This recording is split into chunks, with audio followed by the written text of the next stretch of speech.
श्री स्वामी समर्थ। नमस्कार, मी शर्मिला। माझ्या यूट्यूब चॅनलमध्ये माझ्या सगळ्या गोड यूट्यूब फॅमिलीचं आणि स्वामी भक्तांचं अगदी मनापासून स्वागत करते। आजचा दिवस तुम्हाला सुखाचा, आनंदाचा आणि स्वामीमय जाओ। तुमच्या मनातील सगळ्या चांगल्या इच्छा पूर्ण हो, हीच महाराजांच्या चरणी प्रार्थना करते आणि आपल्या याच्या नवीन व्हिडिओला सुरुवात करते। रक्षाबंधनाच्या दिवशी राखी बांधताना काही चुका अजिबात करू नका आणि राखी बांधताना 3 गाठी मारायला विसरू नका। कारण बघा, प्रत्येक छोट्या मोठ्या रूढी परंपरेच्या मागे काहीतरी गूढ अर्थ दडलेला असतो। जर तो जाणून घेऊन सण साजरा केला तर त्याचा आनंद द्विगुणित होतो। पण त्याआधी तुमच्या भागामध्ये राखी बांधताना 3 गाठी बांधतात की त्यापेक्षा जास्त गाठी बांधतात, हे तुम्ही नक्की कमेंटमध्ये उत्तर द्या। आता बघा, रक्षाबंधन हा सण दरवर्षी श्रावण महिन्यातील शुक्ल पक्षामध्ये पौर्णिमेला साजरा केला जातो। या दिवशी बहिणी आपल्या भावाच्या मनगटावर राखी बांधतात आणि त्यांच्या दीर्घ आयुष्यासाठी आणि सुखसमृद्धीसाठी प्रार्थना करतात। पण राखी बांधताना राखीच्या दोऱ्याला 3च गाठी का बांधाव्यात असं म्हणतात, तर यामागे काय तर्क आहे तो आज आपण आधी जाणून घेऊया।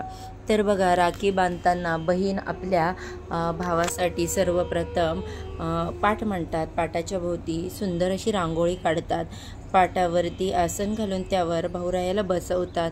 त्यांना गंध, अक्षदा लावतात, सुपारी आणि सोन्याच्या अंगठीने औक्षण करतात। त्यानंतर राखी बांधून भावाकडून रक्षणाचं वचन घेतात। आता राखीला 3च गाठी का, तर राखी सुटू नये म्हणून बहिणी भावाच्या हाताला जी राखी बांधतात त्याला 2 गाठी बांधतात।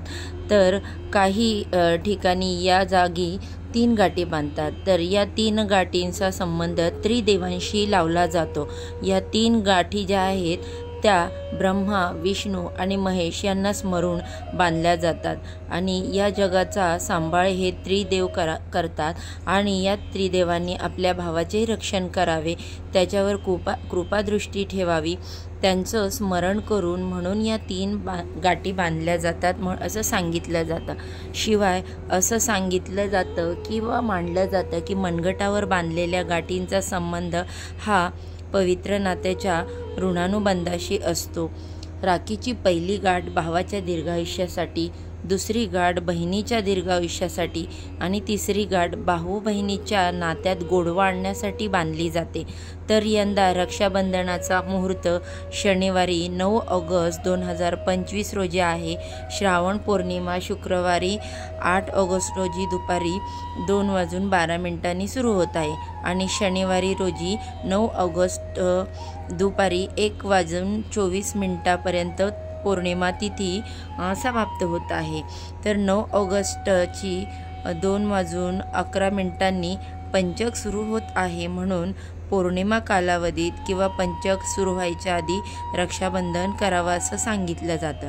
आता राखी बांधताना कोणत्या चुका टाळाव्यात जेणेकरून रक्षाबंधनाचा पवित्र सण सकारात्मक आणि आनंददायी राहील? तर बघा, सर्वात आधी राखी बांधताना मनामध्ये कोणताही राग, द्वेष किंवा नकारात्मक भावना ठेवू नये। हा सण जो आहे तो प्रेम आणि भावना याने साजरा करण्याचा आहे।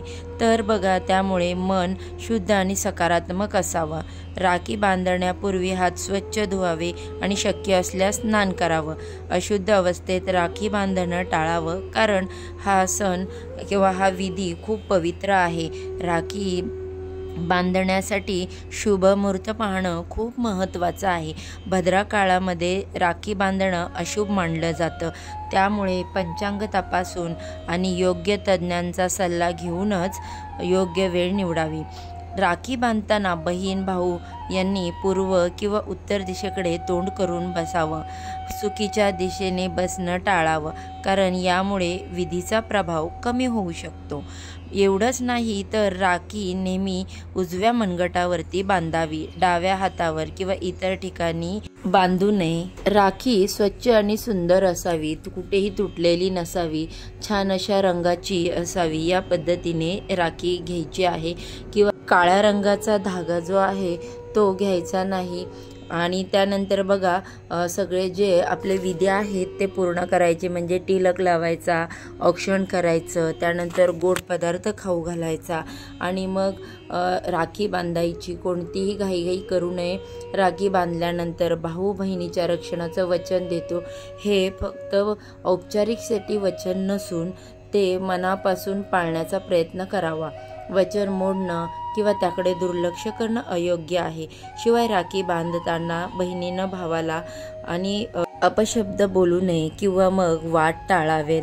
आणि बघा शास्त्रानुसार योग्य परंपरेनुसार राखी बांधावी आणि या गोष्टी लक्षात ठेवून जर आपण राखी बांधली तर याचा अर्थपूर्ण आणि शुभ आपल्याला परिणाम जाणवून येतील. तर बघा या व्हिडिओमध्ये मी तुम्हाला एक छोटीशी माहिती तुमच्यासोबत शेअर केली. ती जर तुम्हाला आवडली तर व्हिडिओला लाईक करा, चॅनलला सबस्क्राईब करा आणि असेच माहितीपूर्ण व्हिडिओ पाहण्यासाठी बेल आयकॉनला प्रेस करा. तर बघा माझ्या सगळ्या यूट्यूब फॅमिलीला रक्षाबंधनच्या खूप साऱ्या शुभेच्छा.